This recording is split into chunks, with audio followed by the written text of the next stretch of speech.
Welcome to the Emerging Lawyer series at the Coffee Conversation Show, powered by the Emerging India Forum TIF and a tech partner, Prime Infotech Solution.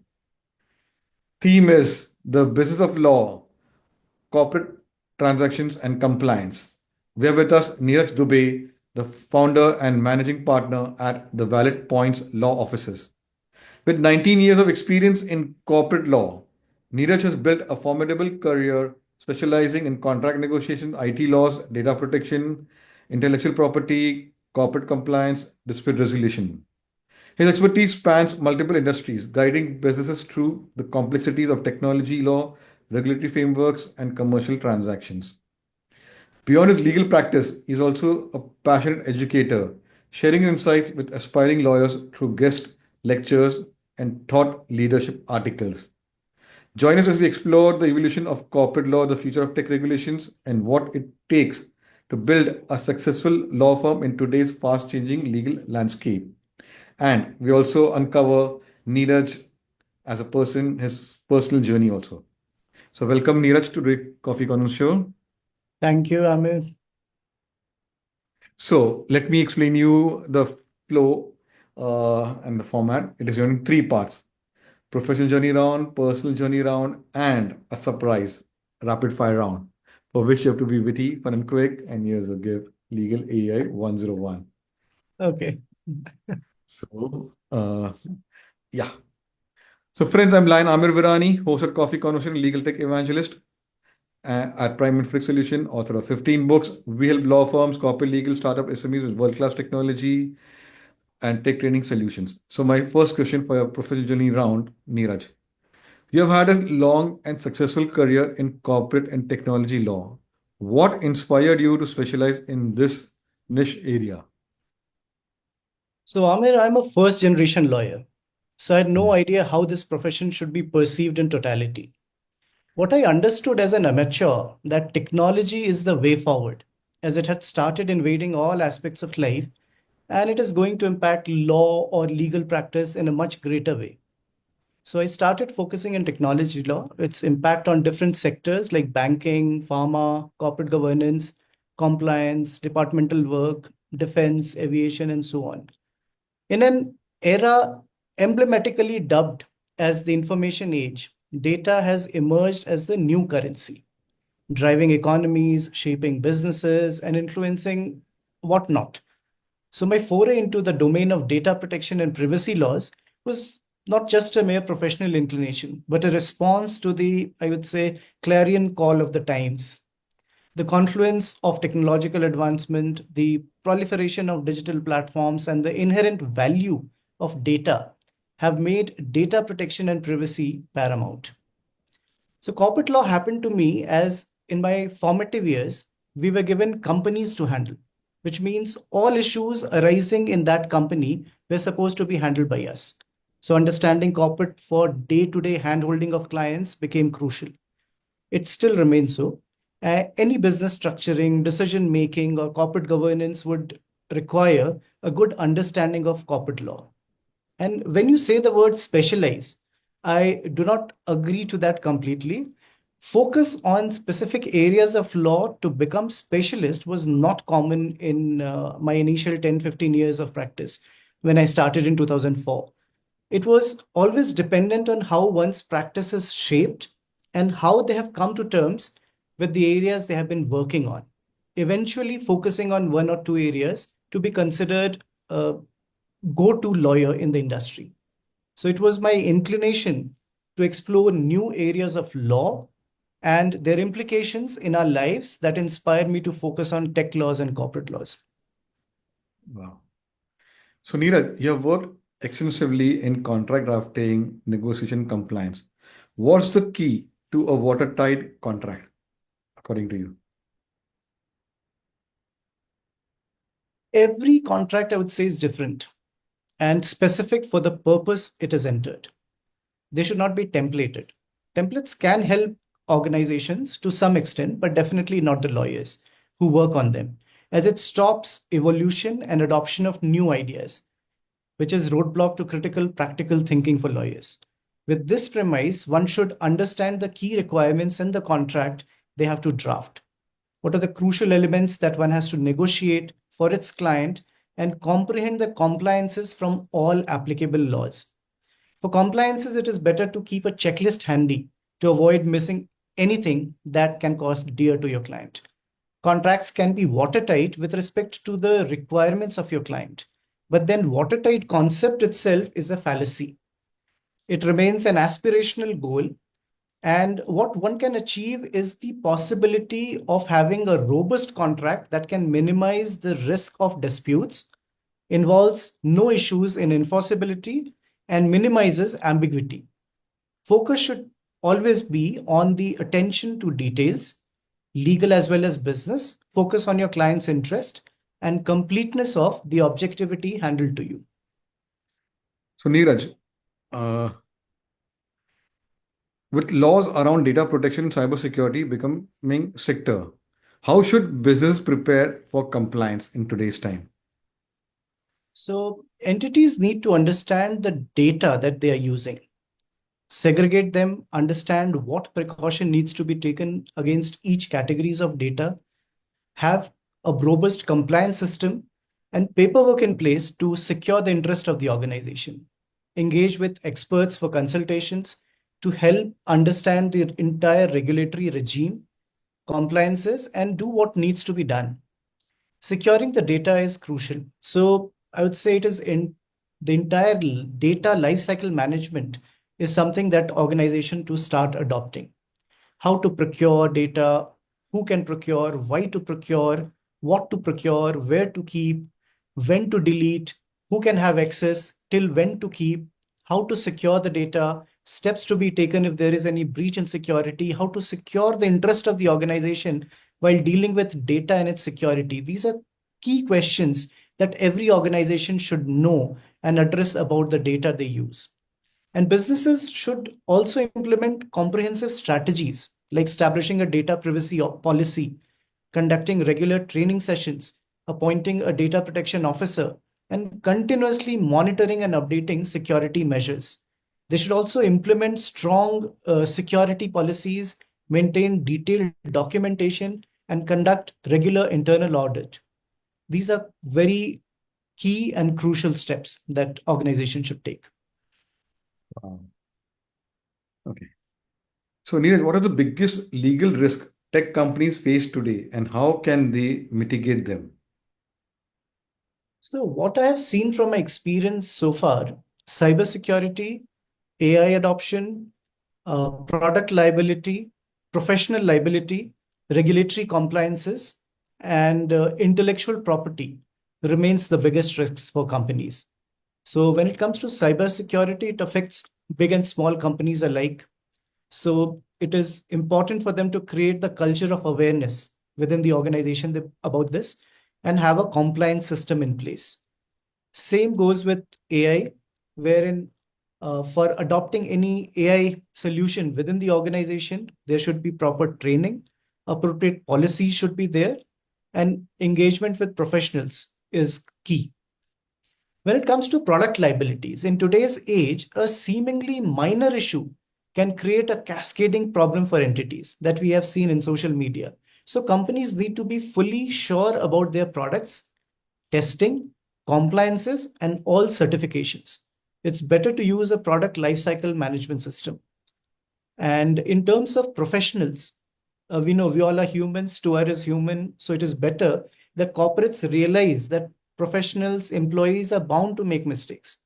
Negligence or misrepresentation or non-compliance, contractual breaches can cost dear to organizations. Keep your paperwork in order, all licenses in place and updated. All relationships should be paper-based. So contracts should be in place.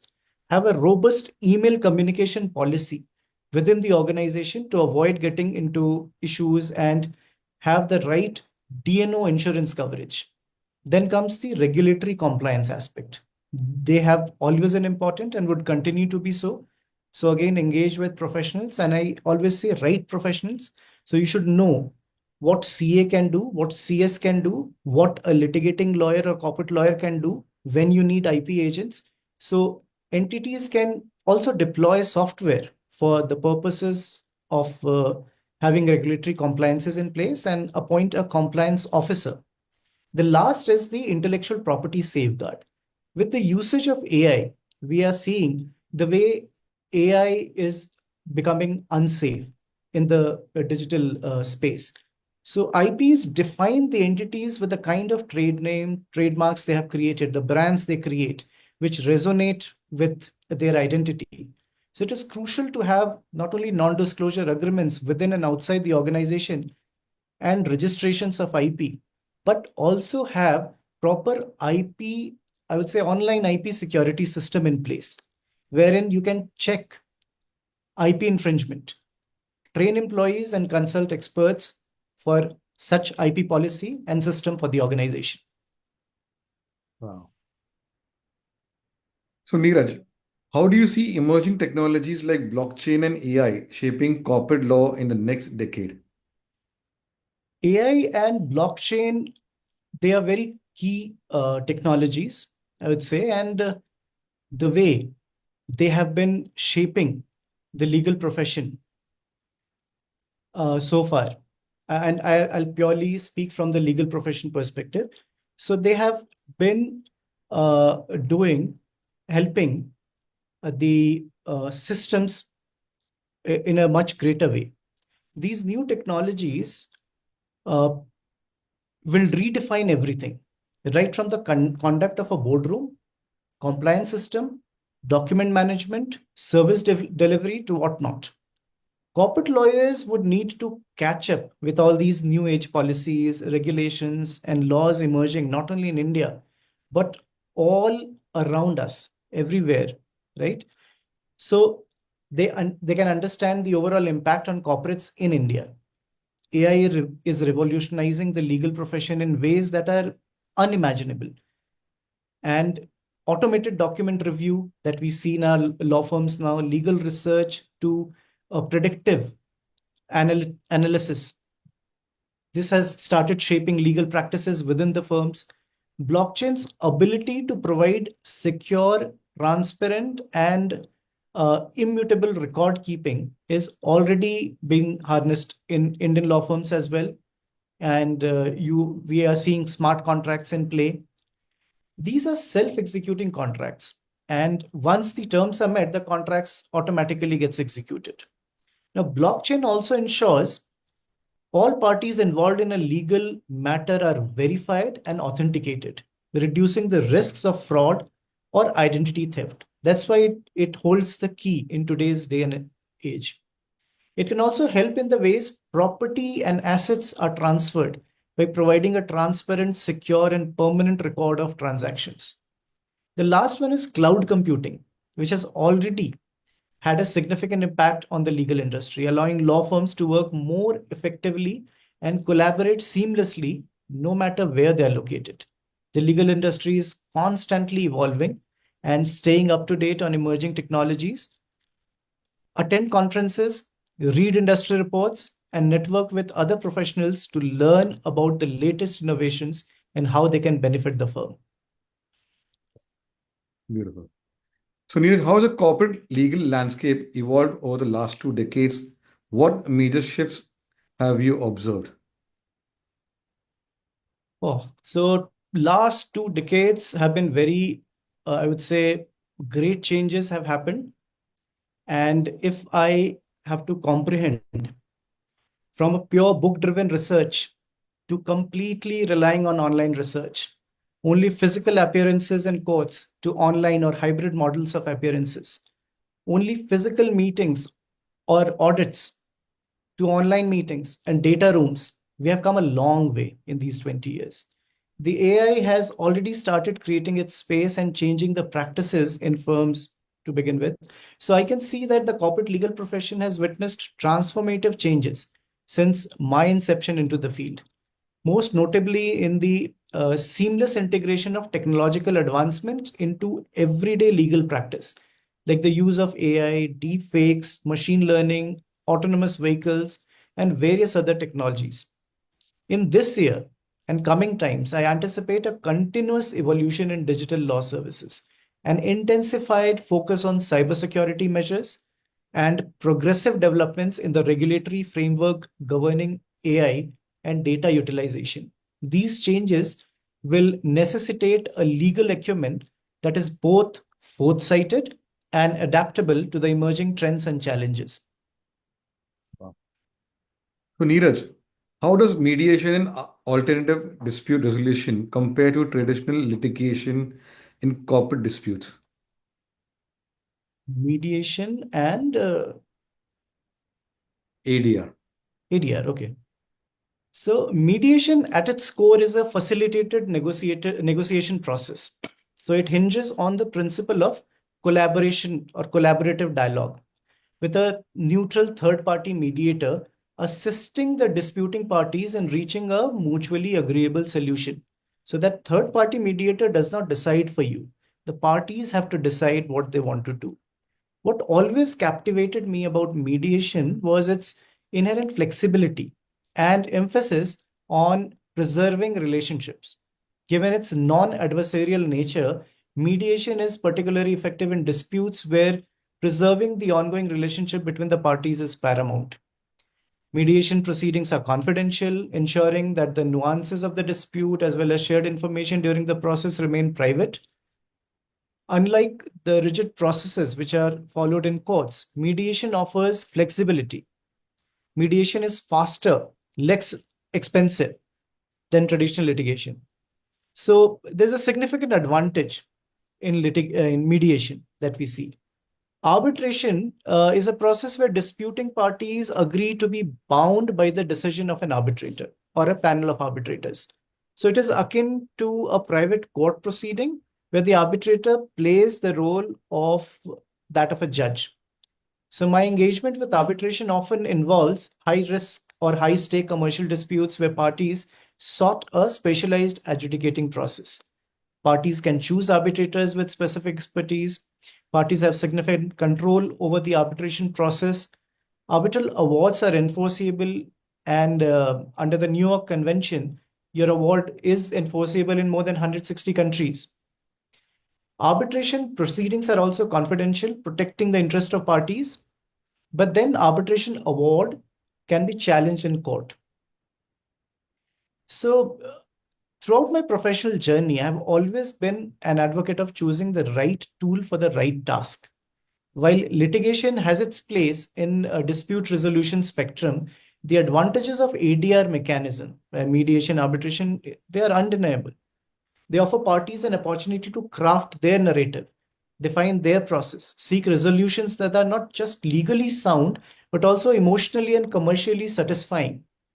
However, a note of caution I always share with the clients is that ADR success is contingent on the willingness of parties to engage in good faith, the competence of mediators or arbitrators, and the nature of dispute itself. So there are scenarios where traditional litigation might be more apt, especially when there is a need for judicial precedent or when the power dynamics between the parties are significantly skewed. So my experience with mediation, and I'm a trained mediator.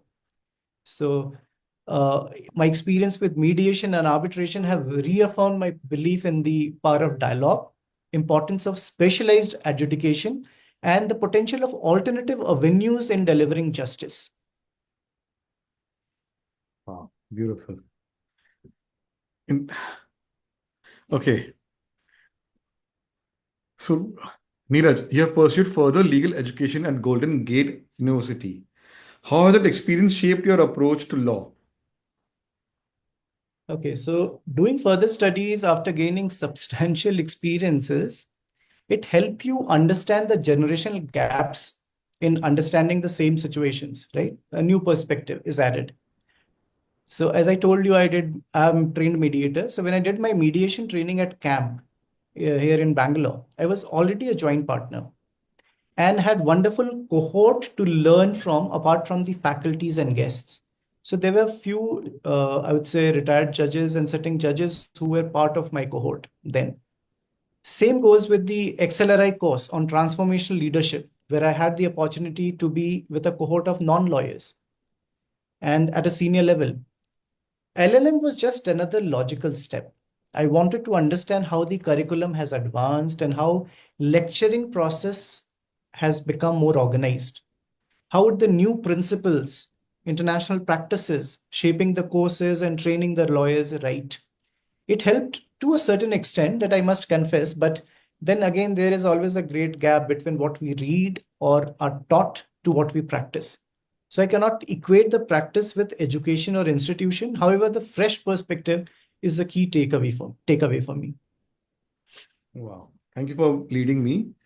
Uh, After learning so much, you are giving back to society. You have been actively involved in legal education, Neeraj. What gaps do you see in law school curriculum in India today? Okay.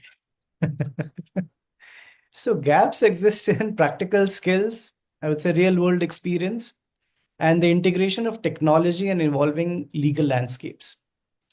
A lack of focus on essential skills like client interaction and business development, which also hinders graduates' immediate effectiveness. So, drafting. The law schools, they focus on research. They do not teach draftings to students. At most, they can teach you pleadings, which is the drafting of the court. I have seen that students, when asked to make presentation, they do a wonderful job. But when asked to write the same thing, they do a very shoddy job.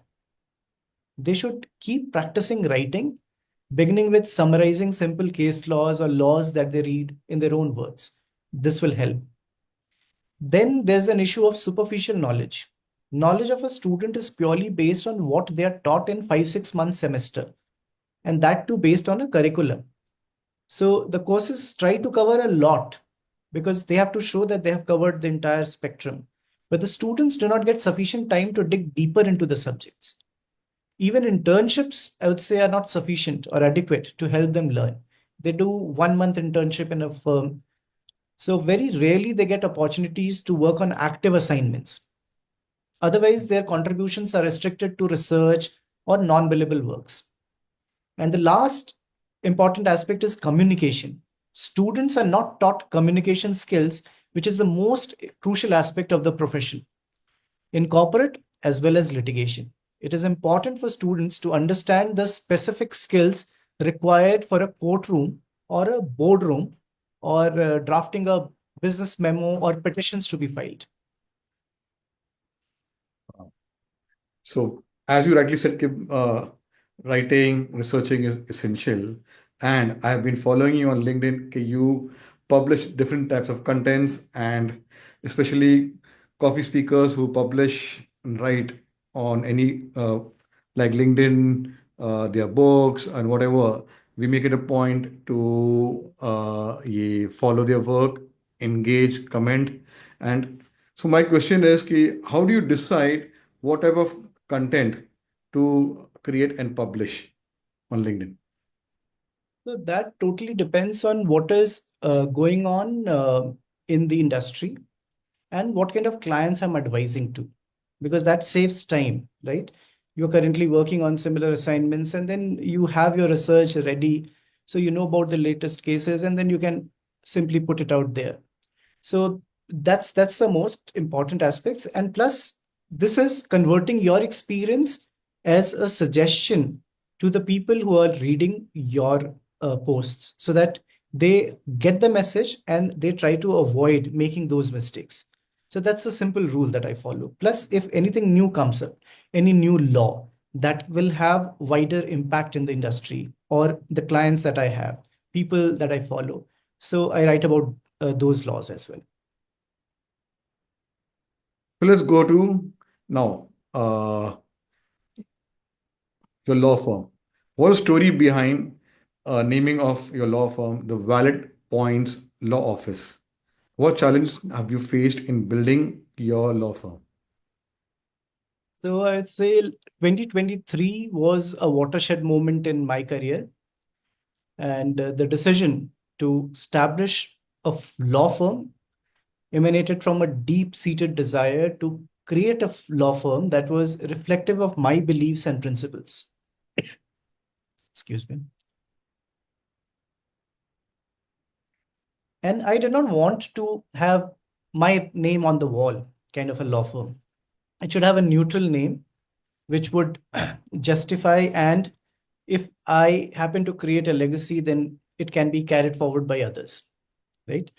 So over the years, I had identified a lot of gaps in the legal service delivery models, areas that could benefit from innovation and sectors that were underserved.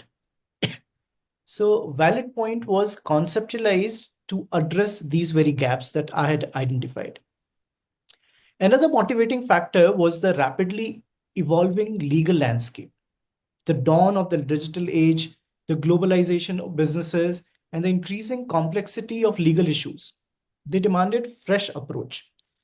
So a new kind of law firm that was agile, forward thinking, and deeply committed to excellence. And I would say my interactions over the years with different clients made me realize the importance of client-centric approach. Clients are not just seeking legal advice from you, they were in pursuit of holistic solutions, of partnerships that added value to their endeavors. So Valid Point was founded with a vision to not just be a law firm, but a trusted partner to our clients, an institution that stood by them through their challenges and triumphs. Initial challenges were to get the right pitch for the client so that our principles and services were acceptable to them. As I told you, I started a completely virtual firm. This gave a lot of flexibility to us, but a lot of clients could not fathom, could not understand how can one function in a completely virtual environment. So gradually, those who understood embraced us and have found greater value in what and how we deliver. Thank you. I was going to ask you that question, Leo, what your hybrid remote ways of working. So it can encourage more yeah, law firms to adopt this kind of working and get more people and have, what do you say, lawyers from around the world on a law firm's team. Okay. So, Neeraj, what's been the most memorable case you have worked on and how did you navigate it? Okay, so I can't say one assignment would be more closer to my heart, but there are several assignments which are very close, and they rather stay with me to tell stories to people. So one particular instance that I can narrate here is the in early 2010. That era witnessed an uptick in the global interest in renewable energy. So one European conglomerate, having made significant inroads in renewable energy in its home territory, sought to expand its footprints in India. And given the potential scale of the investment and complexity of Indian regulatory system that they see, so they engaged with us, and I started working for them. Those central laws, there are state laws, incentive structures, licensing requirements. So a meticulous understanding of all these requirements and navigation strategies so that non-lawyers and business people who are enforcing or leading those projects are able to understand. Then acquisition of land for large-scale renewable energy project is fraught with complexity in India. You need to have a proper understanding as to how you can acquire lands in specific state of operation. So you need to navigate through legal intricacies of land rights, proper compensation, addressing local community concerns. And the conglomerate, this client, was considering partnership with local entities as well. So this required exhaustive due diligence to understand the financial health, operational viability, and legal compliance of potential partners. So beyond the, I would say, black letter law, there were challenges related to understanding and navigating the Indian business ethos, the cultural nuances, negotiation tactics, then taxation laws, especially concerning the foreign investments and profit repatriation, required careful strategizing to ensure compliance and fiscal prudence, protecting the client's proprietary technologies in the new jurisdiction, because this is renewable energy we are talking about. And there's a lot of R&D that has gone into that sector. So understanding of IP laws and ensuring their robust enforcement. So innumerable challenges required multi-pronged approach to adopt. We constituted multidisciplinary teams, both lawyers, other professionals, non-lawyers, experts in energy law, land rights, taxation, IP. So this holistic strategizing and ensuring all facets of the projects were addressed concurrently. And after nearly 2 years of rigorous legal work, negotiations, going to and fro, strategizing, the client was successfully able to establish its renewable energy venture in India. It's now up and running. I visited the plant. I was so happy to see the fruit of our labor. And one of the most significant foreign investments in Indian renewable energy sector as on date. Wow. So, Neeraj, how has the leadership style evolved over the years?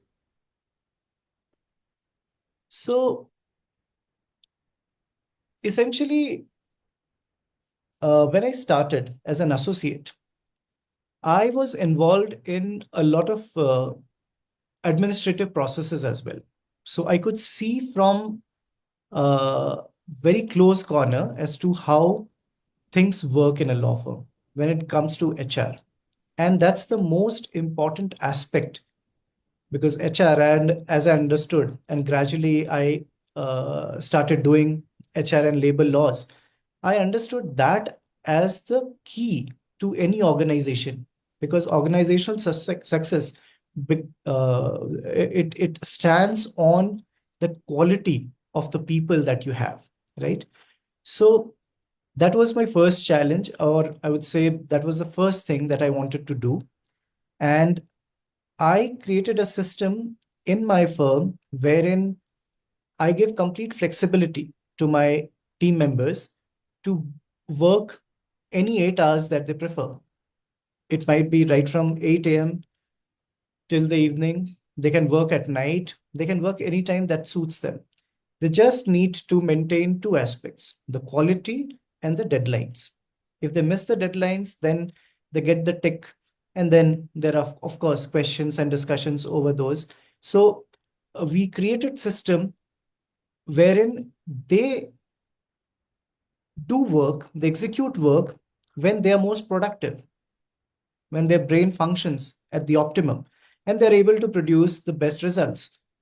So I believe that leadership is not only about making people work, but also ensuring productive and quality and timely delivery of the requirements that clients have put forth. Then comes the cost element. We work virtually. So cost also was cost effectiveness was also ensured by this. My team members, they can work from any corner of India. They can staycate, they can have vacation anywhere and continue working on the matters. They can have parties in the evening and again come back next day and work from wherever they are. So there's no embargo on any such kind. All meetings are online. And one request that I always have with them is whenever we have physical meetings, some clients, they prefer physical meetings. And say if I don't have office in Hyderabad, if a client insists on having a physical meeting in Hyderabad, I have my colleague in Hyderabad. That colleague can go and attend physical meeting in Hyderabad and log me in virtually. So it saves client a lot of expenses. Plus, he can see the face of the person who is actually working on his or her assignment. So this form of, I would say, environment that I'm creating in my firm, this is actually driving people to stick here, to stay here. And I see this kind of leadership as something which is inspirational for them and for me as well, because it's part of learning, right? When I did that course on transformational leadership, I learned a lot about that leadership is more about internal assessment and internal growth than what others see, right? Because if you grow internally, then only it will reflect to the others that, okay, I can accept this person as a leader. So it becomes very important to work inwards and then start building on something. So that's what I started doing in my firm, and it's working good for me till now. Wow. So, Neeraj, who has been the biggest influencer, mentor in your legal journey? Okay. So I would say the first such mentor was Miss Priti Suri. She had a phenomenal influence on me during my initial days. She guided my path to set and work towards achieving better goals in profession, take challenges, and develop an all-encompassing approach towards problem solving. That made me a lawyer who is more inclined to solve problems than just to cite one. So, a great mentor who has been inspiring generations of lawyers in doing good in corporate law. That's what she continues to be. The second influence, I'd say, was Mr. G. Shivadas. So, when I moved to Bangalore, he was my boss here, and his calm and confident approach towards anything coming towards him always inspired me to take challenges head on. A pleasing personality who has inspired generations of lawyers again in doing good in their profession. Wow.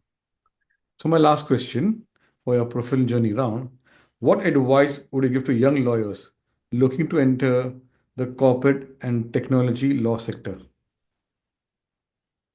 Okay, so I have a lot of advice for them. So, for those embarking on this noble journey of legal practice, I tell them to have a relentless pursuit of adaptability, continuous education, and robust networking. Cultivate a diverse skill set that spans technical legal expertise and essential interpersonal skills, such as effective communication, critical analysis, which are fundamental for success in increasing complex and diverse and dynamic field of law. So embrace the journey with passion. Law, unlike many other professions, is not just a vocation, it's a calling. It demands not just intellectual acumen, but also a fervent passion. So, my initial years in profession taught me that passion serves as the bedrock upon which perseverance, dedication, and excellence are built.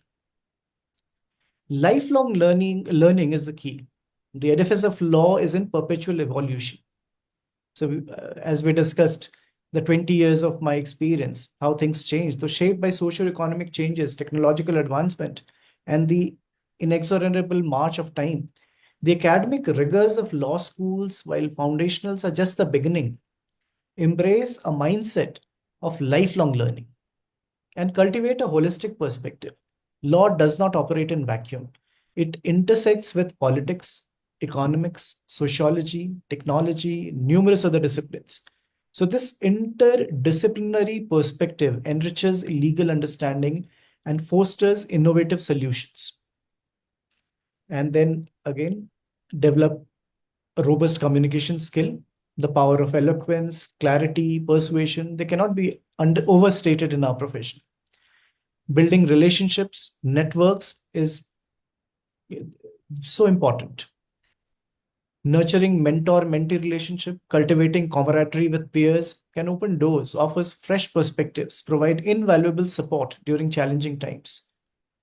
Upholding ethics and integrity is a wonderful idea that it would help you shine the brightest. And resilience in the face of adversity. The path of legal practice is strewn with challenges, difficult cases, professional setbacks, demanding boss, daunting opponents, and moral dilemmas. So, in these moments of adversity, resilience becomes your greatest ally. Draw strength from past successes, learn from failures, and always remember why you choose this noble profession. Take yourself seriously, train yourself well, periodically pause, introspect, assess your growth, realign your goals, and recalibrate your strategies. This will ensure a long journey for you. Wow. So, I'm asking you, I'm little curious because you're working in a remote format. So, How has technology helped you, and what are the different legal tech tools or technology products you have set up at your law firm, the Valid Points? So, since we are virtual, everything is technology based. So, I'll not give you the names of the products that I use, but currently we are talking, right, in an online environment. So, the same applies to day-to-day meetings that we hold with clients or with my colleagues, any strategy meeting, any assignment related discussions. So we continue to do this. The second one is with respect to the data management. So we have cloud-based services. We have services for document management, contract management. We have softwares that helps us in billing and accounting, HR management softwares. So I think all the law firms, they're dependent on these softwares, right? What is missing, I would say, is one comprehensive software which clubs all of them to have a robust solution. So we are still looking for that, or maybe you never know, that comes in the market, or we go out and engage somebody to develop that for us. So that kind of a software, right from which provides end-to-end solution to us, right? Which has also the requirements which the people from the BD and PR teams demand from us for filing for the nominations or listings. So they need data and they can extract data from there. They'll not bother the lawyers or partners for taking the data out. They can create their own set of forms and it would become seamless. So we are still looking for that software, but of course we are totally dependent on softwares and technology. So let's go next round and understand Neeraj as a person. Tell us about a family and a formative years. Okay, so I'm a first generation lawyer. I completed my law from Campus Law Center, Delhi University. My father was a professor, mother was a housewife, and I married a lawyer. The trajectory, I would say, from an associate to the position of managing partner here is an intricate tapestry of professional growth, personal revelations, deepening commitments to my ethical practice, committed client service, and effortless relationship management. So, as an associate, I was initiated into the world of legal practice under the aegis of seasoned professionals. I've already named a few. This foundational period was critical. My days were characterized by exhaustive research, and those days, in my initial days, research was book-based, which we gradually shifted to computers, drafting legal memorandum, interfacing with clients, and assisting senior lawyers in assignments or projects. So you learn not just the letter of law, but its spirit. It was a period of intense learning where every case, every client interaction added a new dimension to my understanding of legal profession. Wow. So, Neeraj, what's one hobby or creative pursuit that helps you to recharge and rejuvenate? Okay, so uh, there are a few things that I do. The first is I keep reading books. So I have I would say, a vast interest base. So I read books on religion, mythology, legal books, of course, and philosophy, history. So I have studied a lot of subjects. So I keep on going back to those subjects, read their books. And then I spend a lot of time with my family, my wife, and my son. My son is very young, and we play Lego together, and that helps me unwind. And then there's music, which we listen as a family. Then there are some other genre that I like more, so I listen personally, and all these things helps unwind. Wow. So, what's one book or movie that has made an impact on you, and what were the key learnings? One book. So, from again legal perspective, I would say first 90 days. There's a book. Uh, it talks about how you should conduct yourself in the first 90 days in any organization, right? And it gives you a lot of key pieces of information, of practices, of do's and don'ts that you should be doing to ensure that how you uh, marry to that organization and create a seamless process so that you continue to become part of that organization. You're acceptable, right? And you also accept the organizations, both way process. So that is something that I always suggest people to read. That's one. The movie, there are a lot of movies, and I don't think I'll recommend any movie, but whatever people love to see, what love to watch in any language, they can. So, Neeraj, if your friends had to describe you in 3 words, what would it be? So I'd say dependable, solution-driven person because they often come to me when they have problems and when they want something in Bangalore. Most of my friends are not in Bangalore; they're outside. So I often get phone calls from my school friends, college friends, friends from campus, or early days of profession.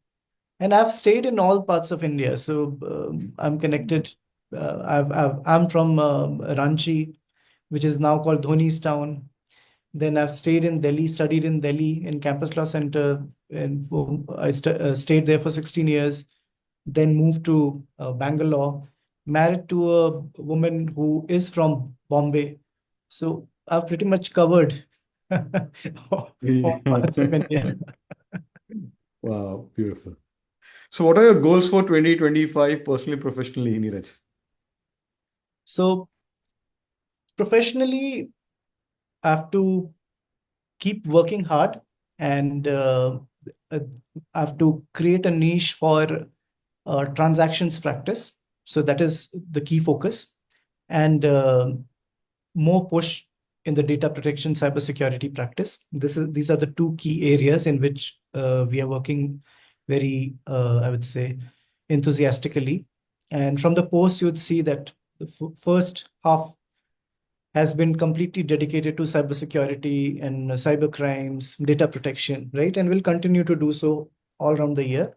And the transactions is something that will we have been focusing at the back end, and it will come to the media as well. Personally, I would say I am focusing more from the health perspective because I'm at a certain age when I've seen people in my family, my friends, that they started developing one or the other ailments, and I don't want to get into any of these troubles. So, exercising, meditation. So, I have certain goals that I've fixed.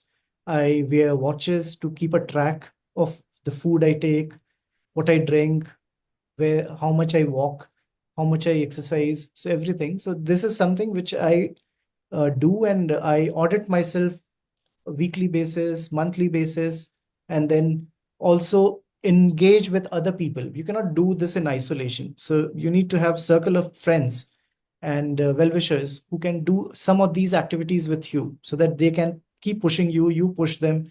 So it works in tandem. So that's what I've been trying to do this year.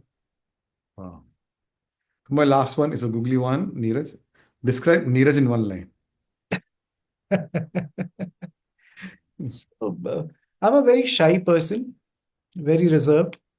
But of course, if anybody approaches me, I can tell a lot of stories. I can talk endlessly, but one has to approach first, right? Then I can be a dependable, solution-driven person for them. Okay. Let's have some fun, the rapid fire round. Your go to comfort food.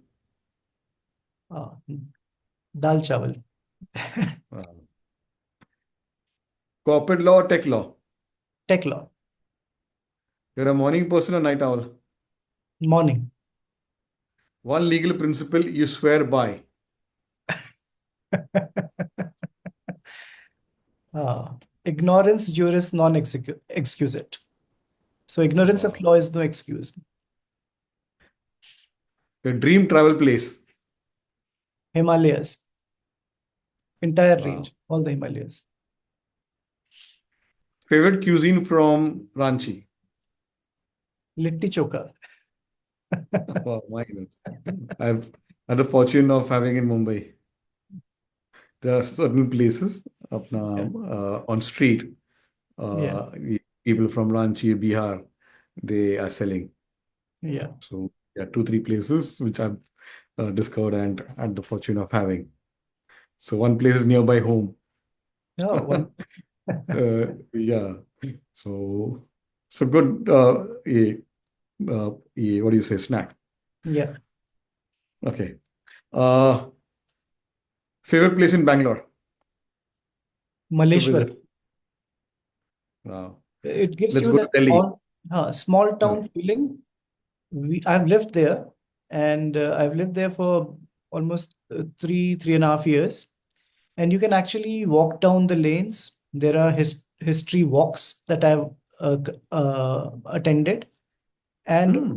all the restaurants in that area. That gives you wonderful taste. So when I was in Delhi, never visited South India. So for me, taste of South Indian food was limited to Sarvana Bhavan. But when I came here and started tasting the food here, I was it opened gate of wonderful and diverse taste of same dosa and idli and sambar and rasam for me. And I enjoyed it thoroughly. The entire 10 years that I've spent in Bangalore, I've enjoyed different and diverse food here. So Malleshwaram has been, I would say, the gateway for me for this entire experience. Wow. Okay. What do you like in Delhi? The infrastructure and of course food also. So, if someone is in Delhi, what are your recommendations to have food? I have spent a lot of time in Barakamba, so go to Bengali market, have chaat.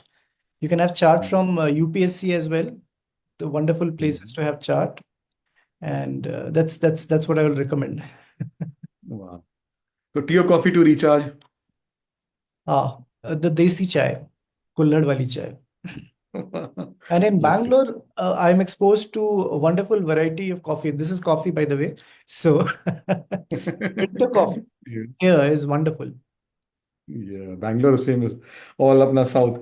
Yeah, yeah, Bruce was filter coffee there. They say yeah, coffee. yeah. So you did well, and here's your book, which will be autographed and sent to you, Neeraj. Thank So, you. friends, it was a lovely conversation ke how Neeraj is a go-to lawyer, different areas of law he practices and also creates content, and he's a family man. So, uh, and he also keeps himself upgraded with different courses. He also gives back to society. So this is what our coffee speakers bring to the table about their interesting journey, professional, personal, and what keeps them motivated. So subscribe to the Coffee Conversation Show on YouTube, which has over 450 plus episodes in this 5 years journey, and get inspired. And if you will be featured like Neeraj, visit our LinkedIn page, the Emerging India Forum, or a company website, the Emerging India Forum, and our team will invite you to have conversations or a cup of coffee. So take care. Thank you. Thank you.